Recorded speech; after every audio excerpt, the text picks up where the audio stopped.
चुनाव में टिकट से लेकर ट्रांसफर तक का था जुगाड़, फिर भी हो गया गिरफ्तार। नमस्कार, आप देख रहे पब्लिक एशिया न्यूज, मैं हूं अंजलि चावला आपके साथ। संजय शेरपुरिया के संबंध और पहुंच को देखते हुए इस गिरफ्तारी पर कोई सहज विश्वास नहीं करेगा, लेकिन गिरफ्तारी हो गई है और संजय शेरपुरिया जेल में है। दरअसल संजय शेरपुरिया की गिरफ्तारी के पीछे योगी आदित्यनाथ और पीएम मोदी के बीच सत्ता संघर्ष की लड़ाई है। पीएम मोदी और योगी आदित्यनाथ के बीच काफी समय से टकराव चल रहा है। योगी आदित्यनाथ और नरेंद्र मोदी के बीच टकराव की मुख्य वजह योगी आदित्यनाथ के कामों में पीएम मोदी द्वारा दखल देना है। आप भी सोच रहे होंगे कि जो पीएम मोदी पर किताब लिख सकता है और वो कैसे गिरफ्तार हो सकता है, तो ये तो अलग ही खेल चल रहा है। आपको बता दें कि मोदी यूपी सरकार पर अपना अंकुश रखकर उसको अपने हिसाब से चलाना चाहते हैं, जबकि योगी आदित्यनाथ को यह कतई मंजूर नहीं है। इस बार की योगी आदित्यनाथ की सरकार मोदी के अनुसार बनी है और इस सरकार में योगी आदित्यनाथ का एक भी मंत्री नहीं बना है। इसके अलावा पीएम मोदी और गृह मंत्री अमित शाह योगी आदित्यनाथ के ऊपर दबाव बनाने का काम भी करते हैं, ऐसा कहा जाता है।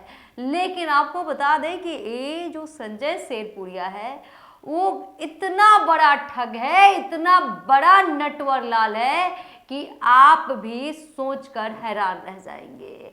और मोदी और शाह क्यों आखिर योगी पर दबाव बनाते हैं? उत्तर प्रदेश योगी आदित्यनाथ के अंदर आता है, तो उसमें काम करने का भी हक, फैसले लेने का भी हक योगी आदित्यनाथ का होना चाहिए।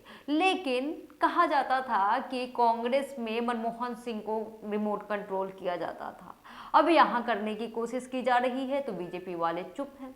आपको बता दें कि मोदी ने दुर्गा शंकर मिश्रा को सेवा विस्तार देकर केंद्र से भेजकर यूपी का चीफ सेक्रेटरी बना दिया।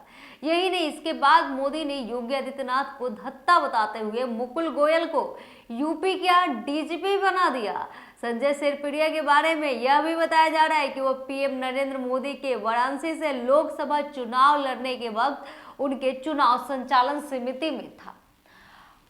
उसने 2022 के यूपी विधानसभा चुनाव में गाजीपुर से भाजपा का टिकट भी मांगा था, लेकिन उसको टिकट नहीं मिल पाया। वह अब गाजीपुर से 2024 का लोकसभा चुनाव लड़ने की तैयारी कर रहा था और भाजपा से टिकट की दावेदारी भी पेश करने की तैयारी में था। उसकी गिरफ्तारी से भाजपा में हड़कंप मचा हुआ है। आपको बता दें कि संजय शेरपुरिया की गिरफ्तारी से पीएम नरेंद्र मोदी और गृह मंत्री अमित शाह इतने ज्यादा विचलित और परेशान हो गए कि उन्होंने यूपी के सीएम योगी आदित्यनाथ के नजदीकी गोरखपुर के एक बड़े व्यापारी शोभित मोहन दास अग्रवाल के यहाँ गोरखपुर में बुधवार को सुबह ही इनकम टैक्स की छापेमारी करवा दी, जो देर शाम तक चलती रही। यही नहीं, शोभित मोहन दास अग्रवाल के फॉर्म के 32 ठिकानों पर गोरखपुर, लखनऊ, पश्चिम बंगाल और गुजरात में इनकम टैक्स ने छापेमारी की। यह छापेमारी इनकम टैक्स की गुजरात, दिल्ली, बंगाल और वाराणसी की टीमों ने की। चर्चा है कि इस व्यापारी ने 1000 करोड़ रुपए के टैक्स की चोरी की है। यहाँ पर यह ज्ञात हो कि मंगलवार को रात में संजय शेरपुरिया की एसटीएफ ने गिरफ्तार किया और बुधवार को सुबह ही योगी आदित्यनाथ के करीबी व्यापारी के यहाँ इनकम टैक्स की छापेमारी हो गई। गोरखपुर का बच्चा बच्चा जानता है कि शोभित मोहनदास अग्रवाल योगी आदित्यनाथ के करीबी हैं। इस कार्यवाही में आपको बता दें कि अब योगी आदित्यनाथ और नरेंद्र मोदी एक दूसरे के खिलाफ एक तरह से खुलकर आमने सामने आ गए हैं और इस स्थिति में 2024 की लोकसभा चुनाव मौजूदा स्थिति में पीएम नरेंद्र मोदी का ग्राफ तेजी के साथ गिरा है और योगी आदित्यनाथ को हिंदुत्व के बड़े ब्रांड के रूप में देखा जा रहा है। अक्सर कहा जाता है कि योगी आदित्यनाथ जो बोलते हैं वो करते हैं। अब योगी आदित्यनाथ ने पीएम नरेंद्र मोदी को चुनौती देते हुए दिखाई दे रहे हैं, इसलिए उन्होंने पीएम नरेंद्र मोदी के करीबी संजय शेरपुरिया को भी गिरफ्तार करवाया है। पीएम मोदी के सामने बड़ी विकट स्थिति खड़ी है। पीएम मोदी योगी आदित्यनाथ के आगे झुकेंगे तो कतई नहीं, क्योंकि उनके झुकने से योगी आदित्यनाथ का भाजपा में प्रधानमंत्री बनने का दावा मजबूत होकर सामने आ जाएगा और पीएम नरेंद्र मोदी की विदाई की राजनीतिक कहानी लिख जाएगी। अब ऐसी स्थिति में नरेंद्र मोदी को इस संकट का कोई हल नजर नहीं आ रहा है। इसका असर अब 2024 के लोकसभा चुनाव में पड़ना ही है और भाजपा की स्थिति खराब होनी तय है। आपको बता दें कि जो अपनी पार्टी के कला को नहीं सही कर पा रहा है, जिसके पार्टी में इस तरह से बिखराव हो रहे हैं, कब पहले ये आरोप लगाते थे कांग्रेस पे कि कांग्रेस के पार्टी में बिखराव हो रहे हैं।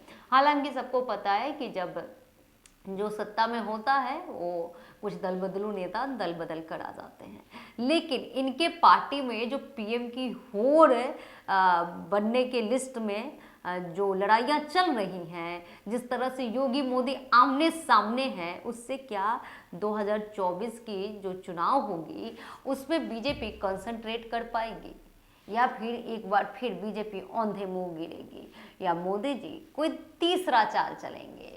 सबकी निगाह इसी पे है।